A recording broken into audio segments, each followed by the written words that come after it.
नाम का एक छोटा सा गांव था जहां लोग सादगी से रहते थे। वहीं एक किसान रहता था। उसका नाम था धीरज। धीरज एक ईमानदार और मेहनती व्यक्ति था।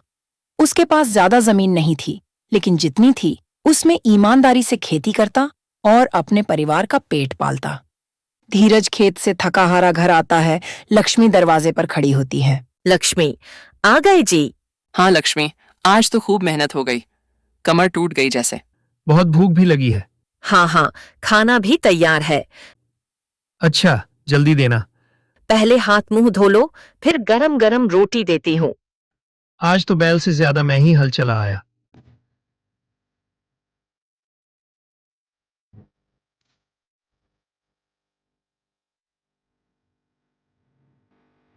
आज कुछ ज्यादा ही काम हो गया, तभी तो इतनी भूख लगी है। चलो जल्दी खाना ले चलती हूँ। हर बार ऐसा ही मेरे साथ क्यों होता है? अब लक्ष्मी को कैसे बताऊं?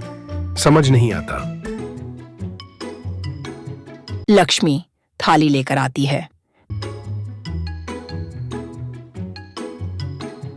लो जी, खाना ले आई। धीरज और लक्ष्मी खाना खा चुके थे। घर में हल्की सी चुप्पी थी।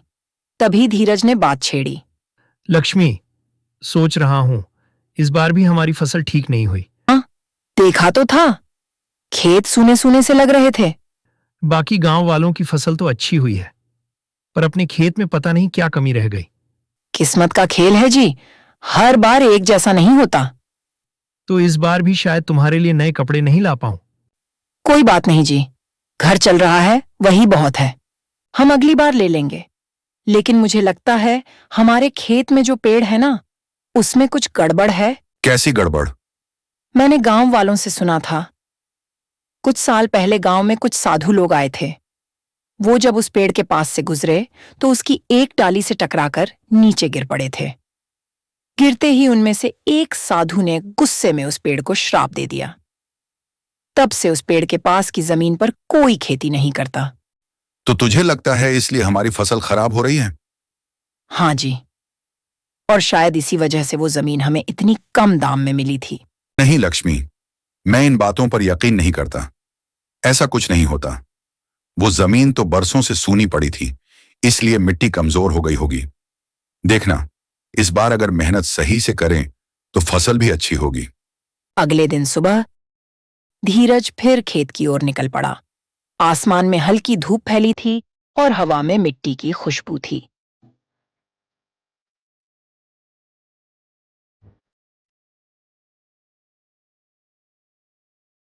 धीरज खेत में पहुंचते ही काम में लग गया। वो जमीन साफ कर रहा था, बीज छांट रहा था, सब कुछ बड़ी लगन से कर रहा था। काफी देर तक मेहनत करने के बाद थक गया और उसी पुराने पेड़ के नीचे जा बैठा, जिसके बारे में लक्ष्मी ने पिछली रात कुछ बताया था। धीरज पेड़ की छांव में बैठा तो था थोड़ी देर के लिए, लेकिन थकावट इतनी थी कि आंखें खुद ब खुद बंद होने लगीं। कुछ ही पलों में वो झपकी लेने लगा। धीरे धीरे एक अजीब सी आवाज गूंजती है। धीरज की नींद अचानक टूट गई। उसने घबराकर आंखें खोलीं और इधर उधर देखने लगा। धीरज कुछ देर वहीं बैठा रहा, फिर उठ खड़ा हुआ, लेकिन उसके चेहरे पर हल्की सी बेचैनी थी। कुछ तो था उस आवाज में। कुछ। कौन है वहां? कौन है वहां? ईमानदार मनुष्य, मुझे फिर से जीवित करो। धीरज चौंक गया। वह चारों ओर देखने लगा, लेकिन वहां कोई नहीं था। मैं इस धरती का सच का पेड़ हूं। केवल सत्यवादी और निःस्वार्थ लोग ही मुझे देख सकते हैं। धीरज को विश्वास नहीं हुआ कि यह कोई सपना है या हकीकत। लेकिन पेड़ ने कहा, अगर तुम प्रतिदिन सच बोलोगे और कोई भी झूठ या कपट नहीं करोगे, तो मैं तुम्हें हर महीने एक सुनहरा फल दूंगा।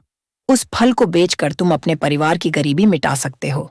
लेकिन एक बार भी झूठ बोले तो मैं हमेशा के लिए गायब हो जाऊंगा। धीरज ने वादा किया कि वह सच्चाई के मार्ग पर चलेगा। अगले महीने जब वह फिर पेड़ के पास गया तो सच में एक चमकता हुआ सुनहरा फल उसके सामने टपका। धीरज उसे लेकर बाजार गया और एक व्यापारी को बेचा। उसे इतना धन मिला कि वह अपने बच्चों की पढ़ाई, कपड़े और दवा सबका इंतजाम कर सका। अब हर महीने धीरज को एक सुनहरा फल मिलने लगा, लेकिन उसने किसी को इस रहस्य के बारे में नहीं बताया।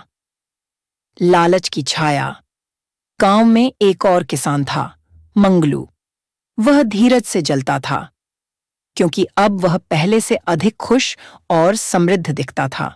मंगलू ने कई बार धीरज से पूछा, भाई धीराज, तू अमीर कैसे हो गया? तुम्हारे पास अचानक इतना पैसा कहाँ से आने लगा? हमें भी तो बता। धीरज मुस्कुराकर कहता, भगवान की कृपा है। पर मंगलू को शांति नहीं मिली। उसने धीरज का पीछा किया और देखा कि वह पुराने के पेड़ के पास जाता है और वहां से एक चमकता हुआ फल लेकर आता है।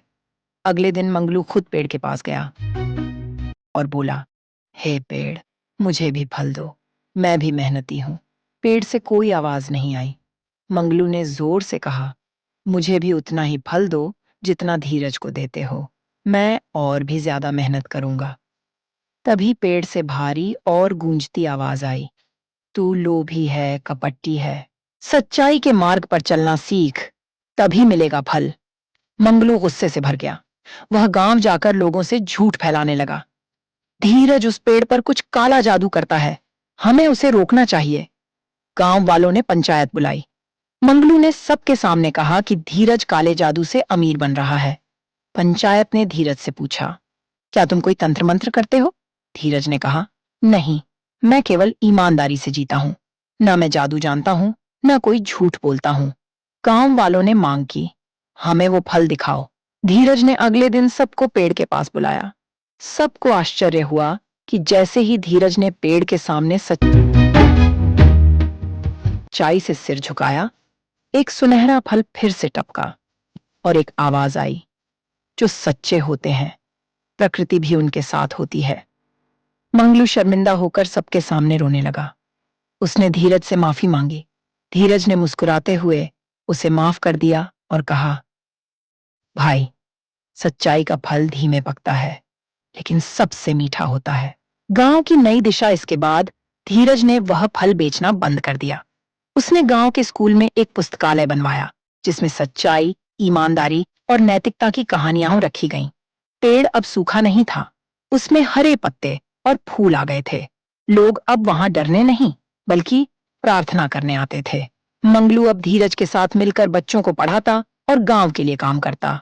कहानी से सीख, मॉरल, सच्चाई देर से जीतती है, लेकिन उसका असर हमेशा के लिए होता है।